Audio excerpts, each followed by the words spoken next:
it's Sue Stockdale, and welcome to our Series 7 preview. You know, inspiration is like a magical gift that's within all of us. It's free energy that we can give to others when we share our experiences, our insights, and what we have learned about life. Clive Steeper and I created this podcast with this idea in mind, so that you, the listener, can be inspired by people who may be unlike you, whether it's talking to an astronaut in America or a refugee that's been on the run. Their stories have the power to shape, strengthen, or challenge our values and views. We hope each episode ignites new possibilities within you, makes you think, what if? What next? Or maybe just why? Our podcast has a social mission to create positive impact through conversation. And having published almost 50 episodes now, we want to be able to measure that impact, what our listeners and guests have done differently because of engaging with us. So we'd love to get your feedback. All you have to do is take 3 minutes to complete our short survey. And there's a link to it in the show notes, so go and have a look there. If you'd prefer to record a short voice note for us, you can do that too. You can get details on both of those things on our show notes. We can't wait to get your feedback. And so on to Series 7. The theme of this upcoming series is curiosity, and we will be featuring a variety of guests who have used curiosity to explore what's possible, which has led them to very interesting results. I'll give you a taste of what's to come. In episode 53, I will be speaking to Ronald Paredes, a Latin American graphic designer and artist, who believes that we begin our lives with lots of curiosity. When we're in kindergarten, we are free to explore. Well, it also depends on the school and the teacher, if it encourages that curiosity. But you are free to explore. But as soon as you start the school, then you have to perform in a certain period of time. We take away something that is very, very important in creativity, that is failure. You're not allowed to fail anymore. So if you're not allowed to fail, you're not allowed to explore. If you're not allowed to explore, you have no time to be curious. Our education, we don't have time to be curious. We don't have time to explore. You have to perform, and you have to perform well under scrutiny in a certain period of time. If not, you fail. And that start gradually killing your capacity of being creative. Another guest I'll be speaking to is Thomas Andrén from Sweden. He used his curiosity to discover what his dream job could be. It led him to ask himself over 900 questions as he recalled the subjects he had learned at school. So I stumbled over anatomy.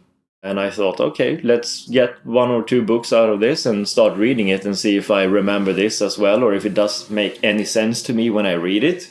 So I did, and pretty much everything was very easy for me when I started reading it. I remembered names of muscles and anatomy, and I remembered physiology quite easy. So I thought, okay, interesting. So this should be something I should look into.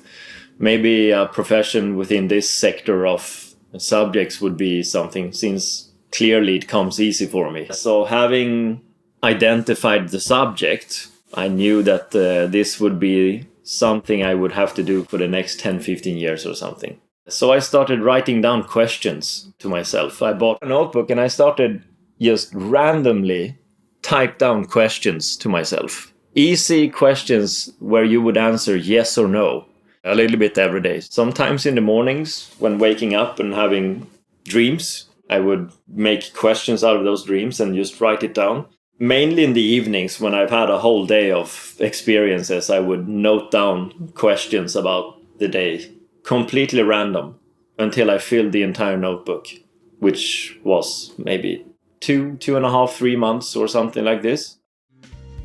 Well, that sounds like an epic effort from Thomas. You can find out how these questions helped him to switch career into becoming a massage therapist from the world of tech in episode 51. Also in episode 52, I'll be speaking to Jenna Howieson from Scotland, and she's going to be explaining to me how she ended up leading the global diversity and inclusion strategy for a company after asking the CEO a question in a roundtable meeting. I have kind of accidentally made a career for myself in this space. So yeah, when I started in that initial role as sort of an admin assistant, I had the opportunity randomly to speak to the CEO of the company at the time about their inclusion policies. And a lot of the conversations, it was a sort of roundtable discussion, and it was pretty much all focused on gender and women in the workplace.